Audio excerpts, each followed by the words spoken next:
আল্লাহ তাআলা বলেন, এই রমাদানুল কারীমকে আমি আল্লাহ কত গুরুত্ব দিলাম। মানব কল্যাণে লক্ষাধিক নবী রাসূল পাঠানোর পর, শতাধিক আসমানী গ্রন্থ পাঠানোর পর, আমি আল্লাহ তাআলা সর্বাগ্রে সবার উপরে আমি আল্লাহ যে কিতাবের সম্মানটা রেখে দিলাম, সেই কিতাবের নাম হলো মহাগ্রন্থ আল কোরআন। আর আমার আল্লাহ বলেন, এই মহাগ্রন্থ আল কোরআনটাকে আমি আল্লাহ মুহররমে নাযিল করি নাই, এই মহাগ্রন্থ আল কোরআনকে আমি আল্লাহ শাবানে নাযিল করি নাই, আমি আল্লাহ রবিউল আউয়াল রবিউল সানিতে নাযিল করি নাই। আমার আল্লাহ বলেন, শাহরু রমাদানাল্লাযী উনজিলা ফীহিল কুরআন হুদাল লিন-নাসি ওয়া বাইয়িনাতিন মিনাল হুদা। আমার আল্লাহ বলেন, ইমানদাররা, এই মহাগ্রন্থ আল কোরআন আমি চাইলে অন্যান্য মাসও পাঠাইতে পারতাম, আমি আল্লাহ চাইলে শাবান রবিউল আউয়াল রবিউল সানিতে পাঠাইতে পারতাম, কিন্তু আমি আল্লাহ রমাদানের গুরুত্ব বোঝানোর জন্য শ্রেষ্ঠ গ্রন্থ মহাগ্রন্থ আল কোরআনকে আমি আল্লাহ রমাদান মাসে নাযিল করলাম। তাহলে বোঝা গেল রমাদানের গুরুত্ব কম না বেশি? 3 নম্বর উদাহরণ, এই যে আমরা ধর্ম মানে ইসলাম, এই মসজিদটা নির্মাণ করা হলো, এখানে অনেকগুলো খুঁটি দেওয়া হলো, খুঁটির উপরে স্তম্ভটা দাঁড়িয়ে আছে। এই যে খুঁটি দিয়ে মসজিদ নির্মাণ করা হলো, খুঁটি না দিয়ে শুধু ছাদ দাঁড় করানো যাবে না? জোরে বলেন, খুঁটি ছাড়া ছাদ দাঁড়ানো যাবে না। মসজিদ এর ভিত্তি হলো মূল, খুঁটিগুলো হলো মূল। ভিত্তির উপরে নির্ভর করে এটার উপর আপনি কয়তলা নির্মাণ করবেন, কি পরিমাণ রং করবেন, কি পরিমাণ লোড উপরে দিতে পারবেন। তার মানে একটা ভবনের মূল হলো ভিত্তি এবং খুঁটি, ঠিক কিনা বলেন? ভিত্তি ঠিক রাখার পরে এটার উপরে আপনি রুম করবেন, বাথরুম করবেন, ওয়াশরুম যা কিছু মন চাই করবেন, কিন্তু আগে খুঁটি ঠিক রাখতে হবে, ঠিক কিনা বলেন? মুসলমান ভাইরা আমার, ইসলাম হলো একটা ঘরের মতো, একটা বিল্ডিং এর মতো, ইসলাম হলো একটা ভবনের মতো। মায়ার নবী বলেন, ইসলামের মধ্যে জিহাদ আছে, ইসলামের মধ্যে অনেক নফল ইবাদত আছে, কিন্তু পুরা ইসলাম নামক ধর্মটা যেই বিষয়টার উপরে ভর করে দাঁড়িয়ে আছে সেটা হলো 5টা বিষয়। কয়টা বলেন?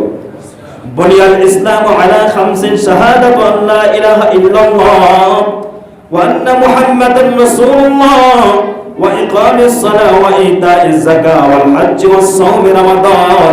আমার মায়ার নবী বলেন, 5টা বিষয়ের উপরে ভিত্তি করে ইসলাম নামক ধর্মটা দাঁড়িয়ে আছে, 5টা খুঁটির উপরে ভিত্তি করে ইসলাম নামক ধর্মটা দাঁড়িয়ে আছে। এর মধ্যে একটা হলো, আমার আল্লাহ বলেন, মায়ার নবী বলেন, 5টার মধ্যে একটা খুঁটির নাম হলো রমজান মাসের রোজা।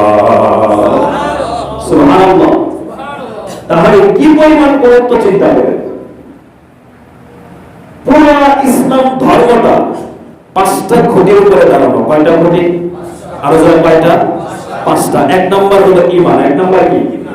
2 নম্বর রোজা, 2 নম্বর, 3 নম্বর হলো সাওম, 3 নম্বর, 4 নম্বর যাকাত, 5 নম্বর হজ। এবার আপনি 4টা খুঁটি, 5টা খুঁটি দিয়ে একটা ঘর বানাবেন। একটা খুঁটি ভেঙে পড়ে গেল, ঘরের শক্তি আগের মতো থাকবে না কমে যাবে? আরো যাবে? 2টা পড়ে গেল, থাকবে না কমে যাবে? ঠিক তদ্রুপ পুরা ইসলাম ধর্মটাকে আল্লাহ তাআলা একটা ঘর বানিয়ে 5টা খুঁটির উপরে দাঁড় করিয়ে রেখেছে। এর মধ্যে একটা হলো রমজান মাসের রোজা। সুবহানাল্লাহ। 4 নম্বর গুরুত্ব, 4 নম্বর গুরুত্ব রাসূল করিম সাল্লাল্লাহু আলাইহি ওয়াসাল্লাম বলেন, ইন্না ইদ্দাতাশ শুহুরি ইনদা 12 শাহরা। আল্লাহ সুবহানাহু ওয়া তাআলা বলেন, আসমান এবং জমিন যেই দিন থেকে আল্লাহ বানিয়েছেন, যেই দিন থেকে আসমান জমিনকে আল্লাহ তৈরি করেছেন, ওই দিন থেকে মাসের গণনা 12টা। কয়টা? আর যারা কয়টা? 12টা মাসের গণনা। এটা নতুন না, এটা আসমান জমিন যেই দিন থেকে আল্লাহ বানিয়েছেন, আল্লাহ বলেন ওই দিন থেকে 12টা মাসের গণনাকে আমি আল্লাহ নির্ধারণ করে দিয়েছি। মুসলমান ভাইরা আমার, 12টা মাসের নাম হলো মুহররম, সফর, রবিউল আউয়াল, রবিউল সানি, জামাদুল আউয়াল, জামাদুল সানি। এইভাবে একে একে 12টা মাস আমার আল্লাহ তৈরি করলেন। সব মাস আমার আল্লাহর দেওয়া। আমার আল্লাহ বলেন রমাদান মাস ছাড়া কোরআনুল কারীমে আমি আল্লাহ কোন মাসের নামকে উল্লেখ করি নাই।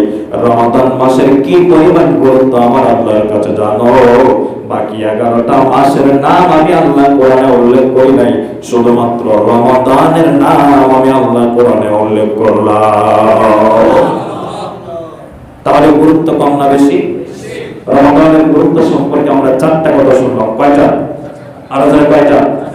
1 নম্বর হলো রমাদান মাসের রোজা আমাদের জন্য ফরজ নাকি আগেও ছিল? আগেও ছিল। 2 নম্বর হলো রমাদান এটা এমন ঐতিহাসিক একটা মাস যেই মাসে আল্লাহ নাযিল করেছেন মহাগ্রন্থ আল কোরআন। 3 নম্বর হলো ইসলাম নামক গাছটা বাড়িটা কয়টা ভিত্তির উপরে? এর মধ্যে একটা কি? রোজা। এর মধ্যে একটা রোজা। 4 নম্বর হলো 12টা মাস কে বানিয়েছেন? আরো কে? মুহররম মাস যিনি দিয়েছেন তার নাম কি? সফর মাস যিনি দিয়েছেন তার নাম কি? রজব মাস যিনি দিয়েছেন তার নাম? রমজান মাস যিনি দিয়েছেন তার নাম? আল্লাহ বলেন 11 মাসের নাম কোরআনে নাই, রমজানের নাম কোরআনে কেন আছে জানো? কারণ রমাদান হলো আমি আল্লাহর কাছে সবথেকে গুরুত্বপূর্ণ মাস। সুবহানাল্লাহ বলেন। এমন আছেন এই যে এত গুরুত্বপূর্ণ মাসের কথা আমরা শুনলাম, এই মাসের রোজা যদি আমরা রাখি, এই মাসের কি ফজিলত, এই মাসের রোজা রাখলে আল্লাহ কি ফ্যাসিলিটি আমাদেরকে দান করবেন জানার দরকার আছে না নাই? 1 নম্বর, রাসূল করিম সাল্লাল্লাহু আলাইহি ওয়াসাল্লাম বলেন উম্মতের দল শোনো শোনো, রমাদান মাসটা কেমন দামি মাস জানো? জানো রমাদানের চন্দ্র যখন আকাশে উদিত হয়, মায়ের নবী ডাক দেয়া বলেন ইদা কানা আউয়ালু লাইলাতিন মিনাশ শাহরি রমাদান সুফিদাতিশ শায়াতিন ওয়া মারাদাতিল জিন্নি ওয়াল গুলকাত আবওয়াবুন নার ফালাম ইফতাহ মিনহা বাবুন ওয়া ফুতিহাত আবওয়াবুল জান্নাতি ফালাম ইউগলাক মিনহা বাবুন। সুবহানাল্লাহ। মায়ের নবী ডাক দেয়া বলেন উম্মতরা শোনো, রমজানের সূর্য যখন পূর্ব দিগন্তে উদিত হয়, বহুবিধ কল্যাণ নিয়ে যখন রমজানের সূর্যটা পূর্ব দিগন্তে উদিত হয়ে যায়, উদিত হইতে দেরি হয়, আমার আল্লাহ শয়তানকে বন্দী করতে দেরি করেন না।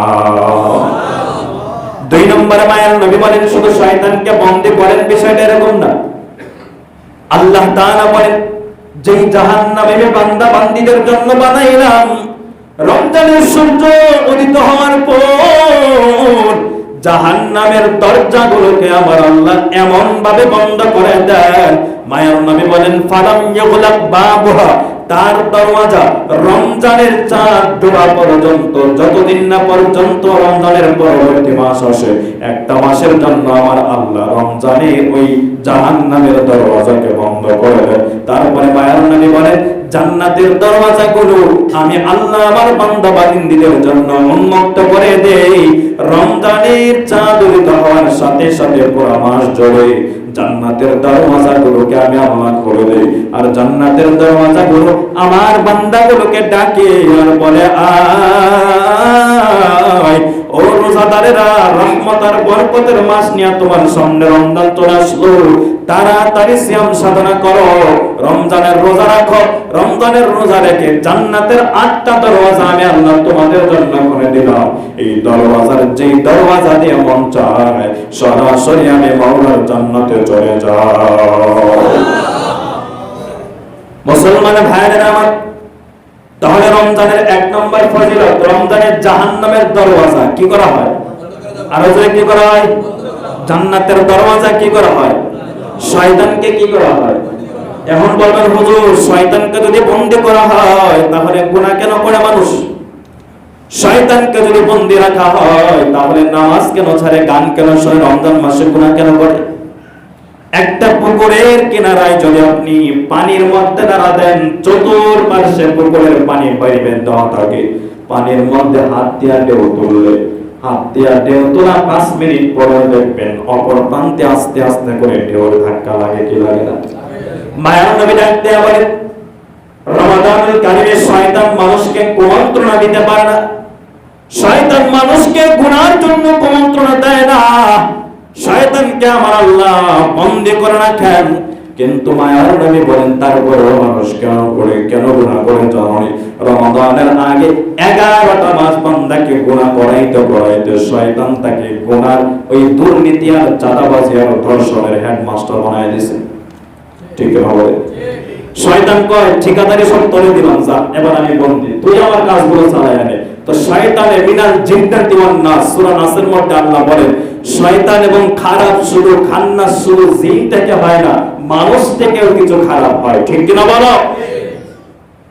শয়তান বলে 11 মাস তোরে আমি গুনাহ করাইলাম, চুরি করাইলাম, ডাকাতি করাইলাম, মিথ্যা করাইলাম, পাপাচার করাইলাম, রমজানে 1 মাস আল্লাহ আমারে বন্দী করে দেয়, আমার সব দায় দায়িত্ব তোরে দিয়ে দিলাম। এজন্যই দেখেন না রমজান আসার পরেও কিছু মানুষ গুনাহ করে, আছে না নাই? মুসলমান ভাইরা আমার, রমাদানুল কারীমের 2 নম্বর ফজিলত মায়ার নবী রাহমাতুল লিল আলামিন বলেন ইন্না ফিল জান্নাতি বাবান, জান্নাতের মধ্যে একটা দরজা আছে, ইউকালু লাহু রায়্যান ইয়াদখুলু মিনহু সাইমুনা ইয়াওমাল কিয়ামাহ। মায়ার নবী বলেন জান্নাতের মধ্যে অনেকগুলো দরজা আছে, অনেকগুলো গেট আছে। একটা গেট আছে ভিআইপি গেট, একটা গেট হলো শাহী গেট। দেখবেন দুনিয়াতে যখন কোনো অনুষ্ঠান হয়, কোনো অনুষ্ঠানের মধ্যে ভিআইপি পার্সনের চেয়ার আলাদা থাকে, ঠিক না বলে? তার থেকে আরেকটা লো ক্লাসের চেয়ার আরেকটা থাকে, শ্রোতাদের চেয়ার একদম সামনে থাকে। তারপরে দুনিয়ার জমিনে যদি মানুষের তারতম্য হয়, অতিথি যারা সম্মানিত অতিথি তাদের ঢোকার জন্য আরেকটা ভিআইপি রাস্তা থাকে কি থাকে না? ওই রাস্তাটা দিয়ে তারা মঞ্চে আগমন করে। মায়ার নবী বলেন জান্নাতের মধ্যে আমার আল্লাহ অনেক বড় দরওয়াজা রেখেছেন। একটা দরওয়াজা আমার আল্লাহ ভিআইপি করে তার কিছু মহব্বতের বান্দা বান্দীদের জন্য বানিয়েছেন। ওই দরওয়াজাটার নাম হলো রায়্যান নামক দরওয়াজা। সুবহানাল্লাহ। কিয়ামতের ময়দানে যখন রোজাগুলো আল্লাহর দরবারে দাঁড়ায়, আল্লাহর দরবারে রোজাদার দাঁড়ানোর পর মায়ার নবী ডাক দিয়া বলে ওই হাসরের ময়দানে সূর্যের তাপে জমিনটা যখন তামা হয়ে যাবে, মাথার 1 বিঘত করে সূর্য চলে আসবে, মানুষগুলো বেকার হয়ে দৌড়াবে। ওই দিন আমার আল্লাহ মায়ের নবী ডাক দিয়া বলে রোজাদার বান্দা বান্দিগুলোকে ডাক দিবেন আর বলবেন রোজাদাররা আয়, আমি আল্লাহ ভিআইপি মেহমান বানায়া তোকে রায়্যান নামক দরওয়াজা দিয়া জান্নাতে ঢুকায় দেব। তাহলে রোজাদারের 2 নম্বর ফজিলত, জান্নাতের মধ্যে অনেকগুলো দরওয়াজা আছে, এর মধ্যে ভিআইপি একটা দরওয়াজা আছে, ওইটার নাম হলো রায়্যান। ওই দরওয়াজা দিয়ে আল্লাহ ঢোকাবেন দুনিয়াতে তার রোজাদার বান্দা বান্দীদেরকে। সুবহানাল্লাহ বলেন।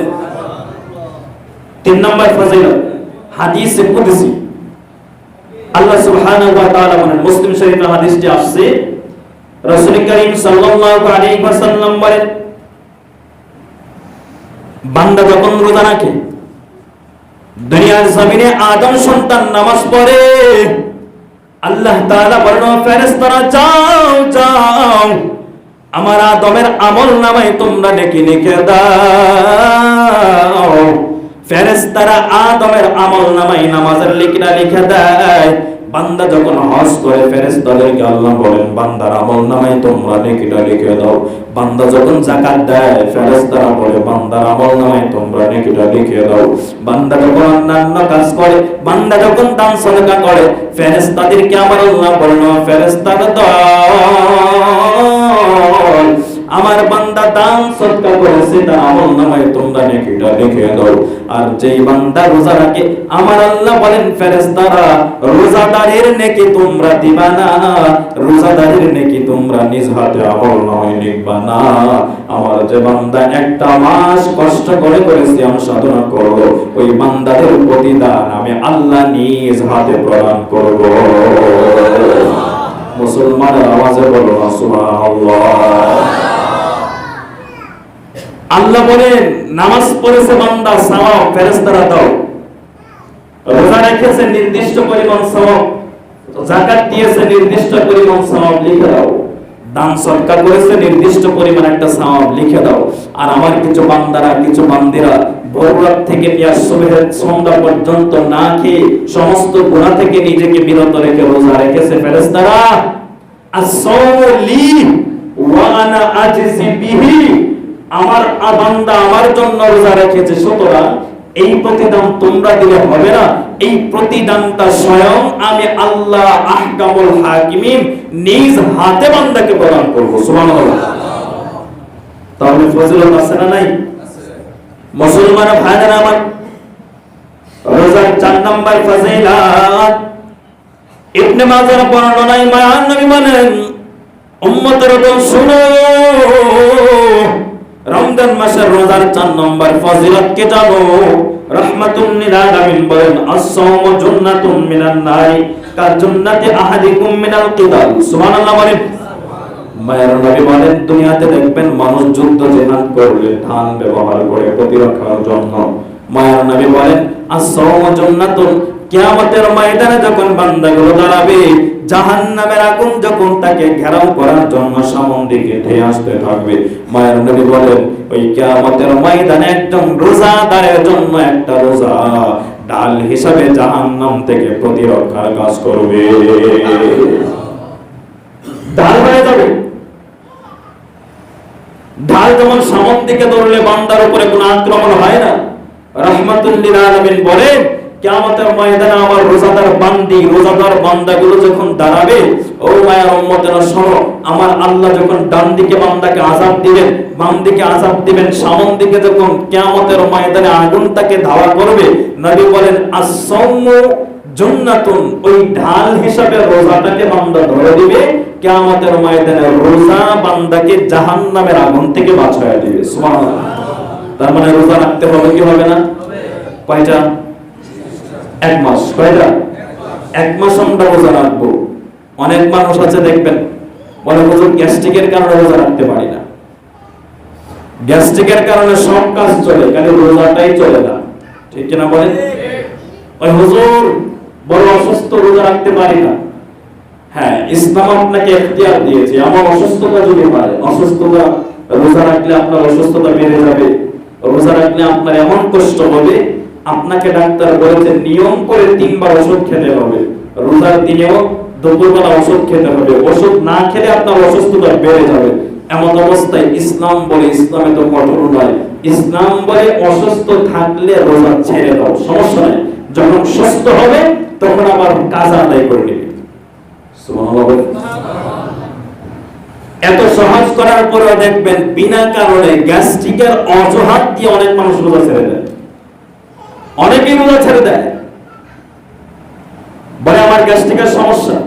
তো গ্যাস্ট্রিকের কারণে তোমার সব চলে, রোজাটাই শুধু চলে না। আল্লাহ আমাদেরকে মাফ করুন। তাহলে 4 নম্বর ফজিলত হলো রোজা এমন একটা ইবাদত, রাসূল বলেন আস-সাওমু জান্নাতুন, কিয়ামতের ময়দানে রোজাটা বান্দাকে জাহান্নামের আগুন থেকে বাঁচানোর জন্য ঢাল হিসেবে কাজ করবে। সুবহানাল্লাহ বলেন। মুসলমান ভাইরা আমার, মায়ের নবী রাহমাতুল লিল আলামিন বলেন, উম্মতের দল, এই রোজাটা কেমন ইবাদত জানো?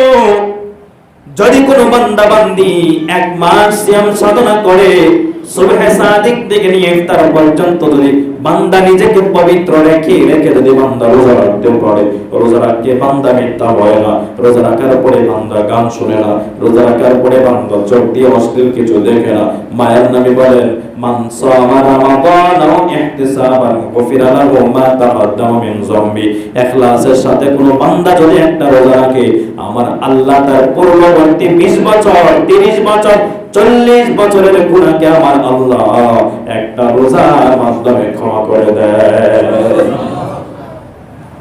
রোজাটা হতে হবে রোজার মতো, রোজা হতে হবে রোজার মতো। সুবহে সাদিক থেকে না খেয়ে সন্ধ্যা পর্যন্ত থাকলাম, আবার মাঝখানে মিথ্যাও বললাম, মাঝখানে যা কিছু আছে করলাম, মাঝখানে এমন কোন গুনাহ নাই যেটা আমি করলাম না, এমন রোজা হলে হবে না।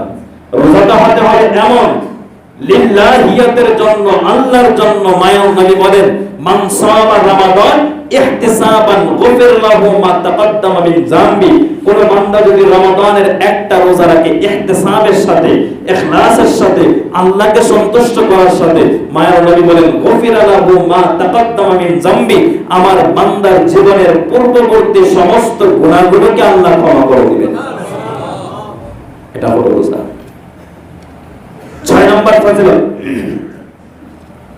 6 নম্বর ফজিলত বুখারীর বর্ণনায় হাদিস আসছে, রাসূল করিম সাল্লাল্লাহু আলাইহি ওয়াসাল্লাম বলেন, চমৎকার একটা হাদিস, মায়ার নবী বলেন ওয়াল্লাযী নাফসি বিয়াদি লা খুলুফু ফামিস সাইমি আতয়াবু ইনদাল্লাহি তাআলা মির রিহিল মিসকি। সুবহানাল্লাহ বলেন, মায়ার নবী বলেন আমার যে বান্দারা, আমার যে বান্দিরা, মায়ার নবী বলেন যে উম্মতেরা আল্লাহকে সন্তুষ্ট করার জন্য একটা সিয়াম পালন করে, একটা রোজা রাখে, রোজা রাখার কারণে পাকস্থলী শূন্য হওয়ার কারণে পাকস্থলী থেকে একটা গন্ধ আসে কি আসে না?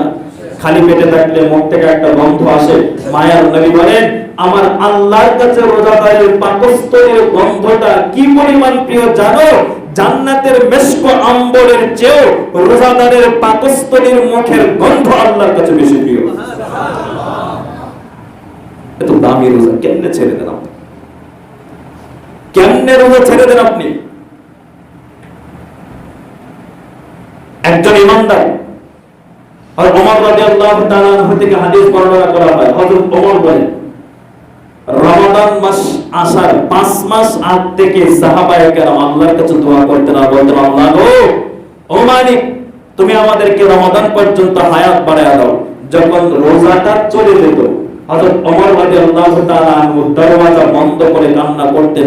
সাহাবায়ে কেরাম জিজ্ঞাসা করেন, ওমর, ঈদের আনন্দে সবাই আনন্দ করে, তুমি কেন কান্না করো?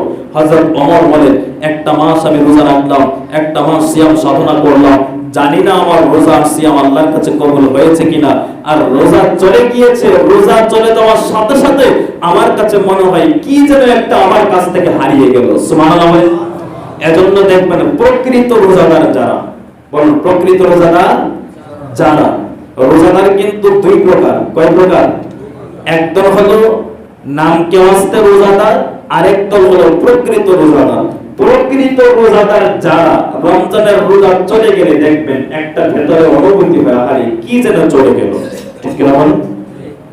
প্রকৃত রোজাদার হাই হাই করে, আরে রমজান যদি আরো লম্বা হতো তাহলে আমি আরো ইবাদত করতে পারতাম, আরো ফজিলত আমি লাভ করতে পারতাম, কি যেন আমার কাছ থেকে হারায় গেল। এজন্য একটা রোজাও হেলায় হেলায় ছেড়ে দিবেন না, হেলায় হেলায় রোজা ছেড়ে দিবেন না। 6 নম্বর হলো রোজাদারের মুখের গন্ধ, পাকস্থলী থেকে যে গন্ধটা আসে এটা আল্লাহর কাছে মেশক আম্বরের থেকে আরো দামি। সুবহানাল্লাহ বলেন। মুসলমান ভাইরা আমার, মায়ার নবী রাহমাতুল লিল আলামিন বলেন রোজার 7 নম্বর ফজিলত মুসলিমের বর্ণনায় মায়ার নবী হাদিসটা বর্ণনা করেন। আল্লাহর নবী বলেন লিসাইমি ফারহাতান, ফারহাতুন ইনদা ফিতরিহি ওয়া ফারহাতান ইনদা লিকাই রাব্বি। মায়ার নবী বলেন রোজাদারের জন্য দুইটা আনন্দ। কয়টা আনন্দ? 1 নম্বর আনন্দ হলো রোজাদার সারা দিন রোজা রেখে ইফতারি সামনে নিয়ে যখন বসে থাকে দেখবেন তখন মনের মধ্যে একটা আনন্দ কাজ করে কি করে না? যখন আমার সামনে হরেক রকমের খাবার, কিছুক্ষণ পরেই তো আমি খাবারটা গ্রহণ করব, এটা হলো রোজাদারের জন্য একটা আনন্দ। আর মায়ার নবী বলেন চূড়ান্ত 2 নম্বর আনন্দ হলো রোজাদার করে যখন কিয়ামতের ময়দানে দাঁড়াবে আমার আল্লাহ লিকাই রাব্বিহি, কিয়ামতের ময়দানে রোজাদার বান্দা বান্দিগুলোকে আমার আল্লাহ ডেকে ডেকে তার সাথে দিদার দিবে। সুবহানাল্লাহ বলেন। ডেকে ডেকে আল্লাহ দিদার দিবে। আর বললেন রোজাদার বান্দারা, ও রোজাদার বান্দাদের সামনে দাঁড়ায় বলবেন, আল্লাহ তোমারই বান্দা, তুমি আল্লাহকে সন্তুষ্ট করার জন্য আমি রোজাকে 1 মাস পর্যন্ত সাধনা করলো, আজকে যদি আমি রোজাকে তাকে জাহান্নামে দেওয়া হয়, আমি রোজার শাফাআত করি আল্লাহ, আমি রোজাকে যেই বান্দা এত সম্মান করলো তুমি আল্লাহকে সন্তুষ্ট করার জন্য, এই বান্দাকে তুমি একটা বারের জন্য জাহান্নামে দিবা না রে মালিক, আমি শাফাআত করতেছি রোজাদার বান্দাকে তুমি জান্নাতি বানায় দাও, জান্নাতি বানায় দাও। তো রোজা শাফাআত করে করে আপনাকে আমাকে জান্নাতি বানায় দেবে। 9 নম্বর ফজিলত 9 নম্বর ফজিলত, রাসূল করিম সাল্লাল্লাহু আলাইহি ওয়াসাল্লাম বলেন, রোজাদার ব্যক্তি কি জান্নাতি দলের ঘোষণা আল্লাহ দিয়েছেন, আল্লাহর নবী দিয়েছেন। সুবহানাল্লাহ বলেন। قال النبي صلى الله عليه وسلم, আল্লাহর নবীর একজন সাহাবী নবীকে বলতেছেন, পয়গম্বর আপনি আমাকে এমন একটা আমলের কথা বলেন যে আমলটা করলে আমি সরাসরি মাওলার জান্নাতে যেতে পারি। মায়ের নবী বলেন, তুমি 5 ওয়াক্ত নামাজ পড়বা, হজ করবা, যাকাত দিবা, রমজান মাসে রোজা রাখবা, আমি নবী কথা দিলাম মরণের পরে সরাসরি মাওলার জান্নাতে চলে যাইবা। তাহলে রোজাদার বান্দাদেরকে মায়ের নবী জান্নাতের সুসংবাদ দিয়েছেন। 10 নম্বর ফজিলত, মায়ের নবী ডাক দেয়া বলেন, উম্মতের দল, রোজাটা কেমন একটা আমল জানো? রাহমাতুল লিল আলামিন বলেন, শোনো শোনো, কোন রোজাদার বান্দা সুবহে সাদিক থেকে নিয়া আমি আল্লাহকে সন্তুষ্ট করার জন্য যদি রোজা রাখে, আমি আল্লাহকে রাজি খুশি করার জন্য যদি রোজা রাখে, মায়ার নবী বলেন ওই রোজাদার বান্দার রোজা অবস্থায় আমি আল্লাহর কাছে 2টা হাত বাড়ায়া যা কিছুই দোয়া করবে, আমি আল্লাহর সাথে সাথে তার দোয়াকে আমি আল্লাহ মঞ্জুর করে নিব। আর জোরে আওয়াজ দিয়া বলো না রে বাবা সুবহানাল্লাহ। मैं तालिब मौला हूँ मेरे इश्क़ दीवाना, मैं तालिब मौला हूँ मेरे इश्क़ दीवाना, ए जुमला जहाँ जिनकी तजल्ली से उजाला, है जुमला जहाँ जिनकी तजल्ली से उजाला। এজন্য রমাদানের ফজিলত, 10টা ফজিলতের কথা আমরা বললাম, 4টা গুরুত্বের কথা বললাম। এত গুরুত্বপূর্ণ একটা ফজিলতপূর্ণ রোজা আমরা সবাই রাখতে রাজি আছি তো ইনশাআল্লাহ? আর রাজি আছি তো ইনশাআল্লাহ? আল্লাহ আমাদের সবাইকে কবুল করুন, বলুন আমিন। এখন কথা হলো, রোজা কি শুধু সারাদিন উপবাস থাকার নাম? সারাদিন উপবাস থাকলাম, এই রোজা যদি আল্লাহর দরবারে কবুল না হয় তাহলে উপবাস থাকার কোনো দাম আছে? জোরে বলেন। 5টা বিষয় যদি আমরা ঠিক রাখতে পারি আমাদের রোজাটা আল্লাহর দরবারে গ্রহণযোগ্য হবে। কয়টা বিষয়? আরো জোরে কয়টা? 1 নম্বর, মায়ের নবী বলেন হিফজুন নাজরি, নজরের হেফাজত। কিসের হেফাজত? আরো জোরে কিসের হেফাজত? রোজা রেখে কোনো বেগানা নারী, কোনো অশ্লীল দৃশ্যের দিকে জেনে শুনে চোখ দেওয়া যাবে? আরো জোরে দেওয়া যাবে? এখন আপনারা বলবেন তাহলে হুজুর রমজানের বাইরে মনে হয় দেওয়া যাবে? রমজানের বাইরে দেওয়া যাবে? রমজানের বাহিরেও হারাম। যেটা রমজানের বাহিরে হারাম সেটা রমজানের ডাবল হারাম, ঠিক কিনা বলেন? মায়ের নবী বলেন, সালাসাতুল্লাহ তাদুররু আয়ুনুহুমুন নারু আয়ুনু হারাসাত ফি সাবিলিল্লাহ ওয়া আইনুন বাকাত মিন খাশিয়াতিল্লাহ ওয়া আইনুন গাদাত আন মাহারিমিল্লাহ। জোরে বলেন সুবহানাল্লাহ। 3টা চক্ষুকে আমার আল্লাহ জাহান্নামের আগুন দিয়ে জ্বালাবেন না। 1 নাম্বার হলো ওই চক্ষু, যেই চক্ষু আমার মায়ার নবী বলেন আল্লাহর ভয়ে ভয়ে কান্না করে, ওই চক্ষুকে আল্লাহ জাহান্নামের আগুন দিয়ে জ্বালাবেন না। 2 নম্বরে মায়ার নবী বলেন যেই চক্ষু যুদ্ধের ময়দানে যুদ্ধ মানুষের মাল সামানা পাহারা দেয়, তাদেরকে আমার আল্লাহ জাহান্নামের আগুন দিয়ে জ্বালাবেন না। 3 নম্বর হলো যেই চক্ষুটা মান বান্দা ইচ্ছা করে করে সমস্ত হারাম কাজ থেকে বিরত রাখে, মায়ার নবী বলেন ওই চোখটাকে আল্লাহ জাহান্নামের আগুন দিয়ে জ্বালাবেন না। তাহলে রোজাকে যদি পরিপূর্ণ করতে হয়, রমজানের রোজাকে যদি সঠিকভাবে পালন করতে হয়, 1 নম্বর আমল আমরা আমাদের চোখের হেফাজত করব। পারবো তো ইনশাআল্লাহ? আর যাবেন ইনশাআল্লাহ। 2 নম্বর মায়ার নবী বলেন, ও বান্দা বান্দিরা শোনো, যদি তুমি তোমার রোজাকে পরিপূর্ণ করতে চাও, হিফজুল লিসান, তুমি তোমার জবানকে হেফাজত করো। কি কে হেফাজত করতে হবে? জবানকে। রোজা অবস্থায় জবান দ্বারা কোনো খারাপ কথা বলা যাবে না, কোনো অশ্লীল কথা বলা যাবে না। মায়ার নবী রাহমাতুল লিল আলামিন বলেন একটা মানুষ ততক্ষণ পর্যন্ত ইমানদার হতে পারে না, মুসনাদে আহমদের বর্ণনা, যতক্ষণ না পর্যন্ত তার কলব ঠিক হয়। কি ঠিক হয়? ততক্ষণ পর্যন্ত তার কলব ঠিক হবে না যতক্ষণ না পর্যন্ত তার জবান ঠিক হয়। ঠিক কিনা বলেন? তো রোজা রেখে কথায় কথা অশ্লীল ভাষা বলা যাবে না। 3 নম্বর হলো হিফজুল উযুনাইন। রাসূল করিম সাল্লাল্লাহু আলাইহি ওয়াসাল্লাম বলেন রোজা রেখে তুমি তোমার লজ্জাস্থানের হেফাজত করো। কিসের হেফাজত? আরো জোরে কিসের হেফাজত?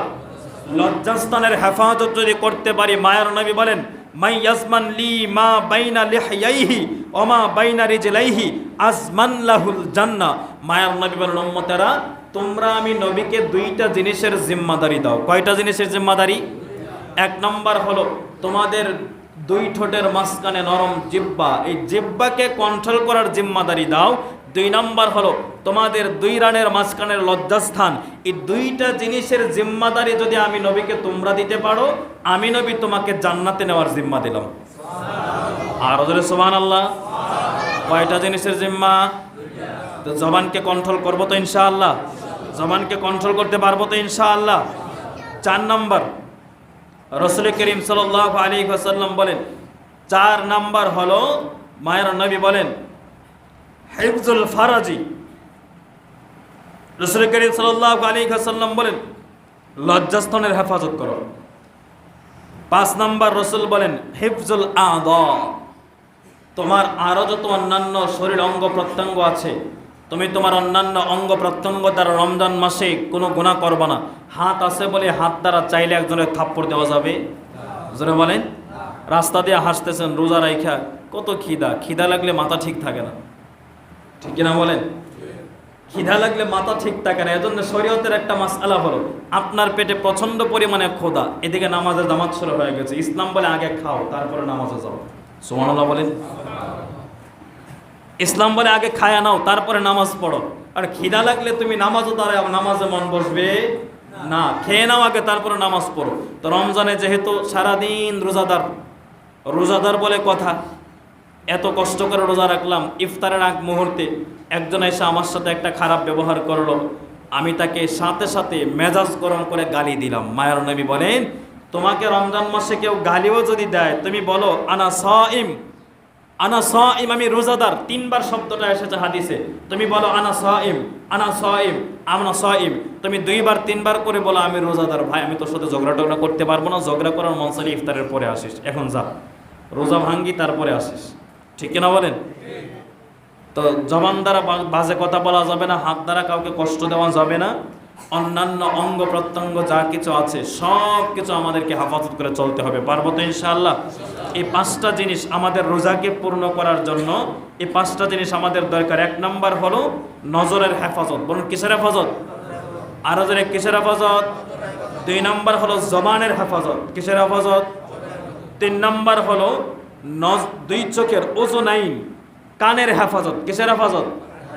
4 নম্বর মায়ের নবী বলেন হিফজুল ফারাজি, লজ্জাস্থানের হেফাজত।